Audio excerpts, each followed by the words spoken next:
ನಮಸ್ಕಾರ ಕರ್ನಾಟಕ ಮಂದಿ. ನಾವಿವತ್ತು ರಿಯಲ್ಮಿ ಬಡ್ಸ್ T310 ಹೆಂಗೈತಂತ ನೋಡೋಣ ಬರ್ರಿ. ಬಾಕ್ಸ್ನಾಗ ಏನೇನೈತಿ ನೋಡೋಣ. ಬಾಕ್ಸ್ನಾಗ ಬಡ್ಸ್ ಐತಿ, ಆಮೇಲೆ ಎಕ್ಸ್ಟ್ರಾ 2 ಪೇರ್ ಇಯರ್ ಟಿಪ್ಸ್ ಐತಿ, ಆಮೇಲೆ ಯೂಸರ್ ಮ್ಯಾನ್ಯುವಲ್ ಐತಿ,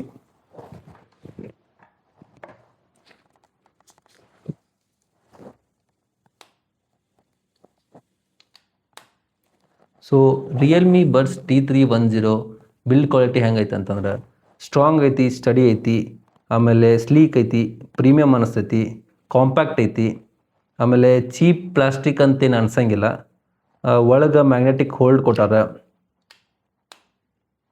ಸೊ ಬಿಲ್ಡ್ ಕ್ವಾಲಿಟಿ ಚಲೋ ಐತಿ. ರಿಯಲ್ಮಿ ಬಡ್ಸ್ T310 ಫೀಚರ್ಸ್ ಏನೇನು ಐತೆ ಅಂತಂದ್ರೆ ಡ್ಯುಯಲ್ ಕನೆಕ್ಟಿವಿಟಿ ಐತಿ. ಸೊ ನಾವು ಎರಡು ಡಿವೈಸಸ್ಸಿಗೆ ಕನೆಕ್ಟ್ ಮಾಡ್ಕೋಬೋದು simultaneously, but by default one ಡಿವೈಸಸ್ಸಿಗೆ ಅಷ್ಟೇ ನಾವು ಕನೆಕ್ಟ್ ಮಾಡ್ಕೋಬೋದು. ಸೊ ಸೆಕೆಂಡ್ ಡಿವೈಸಿಗೆ ಏನಾರು ನಾವು ಕನೆಕ್ಟ್ ಮಾಡ್ಕೋಬೇಕಂತಂದ್ರೆ ನಾವು ರಿಯಲ್ಮಿ ಅಪ್ಲಿಕೇಶನ್ನಾಗ ಹೋಗ್ಬಿಟ್ಟು ಸೆಟ್ಟಿಂಗ್ಸ್ ಚೇಂಜ್ ಮಾಡ್ಬೇಕು. ಅವಾಗ ನಾವು ಸೆಕೆಂಡ್ ಡಿವೈಸಿಗೆ ಕನೆಕ್ಟ್ ಮಾಡ್ಕೋಬೋದು. ಆಮೇಲೆ ಯಾರಾದರೂ ರೆಗ್ಯುಲರ್ ಆಗಿ ಲ್ಯಾಪ್ಟಾಪ್ ಮತ್ತು ಮೊಬೈಲ್ ಯೂಸ್ ಮಾಡ್ತಿರ್ತಾರಲ್ಲ ಅವರಿಗೆ ಈ ಫೀಚರ್ ಭಾಳ ಯೂಸ್ಫುಲ್ ಐತಿ. ಆಮೇಲೆ ನೆಕ್ಸ್ಟ್ ಇದ್ರದ್ದು ಬ್ಲೂಟೂತ್ 5.4 ಐತಿ. ಸೊ ಕನೆಕ್ಟಿವಿಟಿನಾಗ ಏನು ಇಶ್ಯೂ ಆಗಂಗಿಲ್ಲ. ಆಮೇಲೆ ನೆಕ್ಸ್ಟ್ 360 ಸ್ಪೆಷಲ್ ಇಫೆಕ್ಟ್ ಐತಿ. ಸೊ ನಮ್ಗೆ 360 ಸ್ಪೆಷಲ್ ಇಫೆಕ್ಟ್ ಬೇಕಂತಂದ್ರೆ ರಿಯಲ್ಮಿದು ಅಪ್ಲಿಕೇಶನ್ನಾಗ ಹೋಗ್ಬಿಟ್ಟು ಅಲ್ಲಿ ಸೆಟ್ಟಿಂಗ್ಸ್ ಚೇಂಜ್ ಮಾಡಿದ್ರೆ ನಮ್ಗೆ 360 ಇಫೆಕ್ಟ್ ಸಿಗ್ತೈತಿ. ಆಮೇಲೆ 46 dB ಡೆಸಿಬಲ್ಸ್ ನಾಯ್ಸ್ ಕ್ಯಾನ್ಸಲೇಷನ್ ಐತಿ. ಸೊ ಅದು ನಾಯ್ಸ್ ಕ್ಯಾನ್ಸಲೇಷನ್ನ ಆ್ಯಕ್ಟಿವೇಟ್ ಹೆಂಗೆ ಮಾಡ್ಬೇಕಂತಂದ್ರೆ ಇಲ್ಲಿ ಸೆನ್ಸರ್ ಕೊಟ್ಟಾರ. ಸೊ ಈ ಸೆನ್ಸರ್ ನಾವು 2 seconds ಹೋಲ್ಡ್ ಮಾಡಿ ಇಟ್ಕೊಂಡ್ರೆ ನಾಯ್ಸ್ ಕ್ಯಾನ್ಸಲೇಷನ್ ಆ್ಯಕ್ಟಿವೇಟ್ ಆಕತಿ.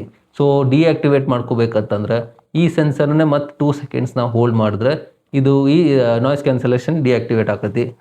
ಆಮೇಲೆ 12.4 mm ಡೈನಮಿಕ್ ಬೇಸ್ ಡ್ರೈವರ್ ಐತಿ. ಆಮೇಲೆ 55 IP dust and water resistance ಐತಿ. ಆಮೇಲೆ ಇದನ್ನಾಗ ಗೇಮಿಂಗ್ ಮೋಡ್ ಐತಿ. ಸೊ ನಾವು ಅಪ್ಲಿಕೇಶನ್ನಾಗ ಹೋಗ್ಬಿಟ್ಟು ಗೇಮಿಂಗ್ ಮೋಡ್ ಸೆಟ್ಟಿಂಗ್ ಆನ್ ಮಾಡಿದ್ರೆ ಲೋ ಲೇಟೆನ್ಸಿನಾಗ ಆಡಿಯೋ ಟ್ರಾನ್ಸ್ಫರ್ ಆಕತಿ. ಸೊ ಇದು ಬಂದುಬಿಟ್ಟು Realme buds T310 features. So ನಿಮಗೆ ಈ ವಿಡಿಯೋ ಹೆಂಗೆ ಅನಿಸೈತಿ ಕಮೆಂಟ್ ಸೆಕ್ಷನ್ನಾಗ ಹೇಳ್ರಿ. ಆಮೇಲೆ ಲೈಕ್ ಮಾಡಿರಿ, ಸಬ್ಸ್ಕ್ರೈಬ್ ಮಾಡಿರಿ, ಶೇರ್ ಮಾಡಿರಿ. Thank you.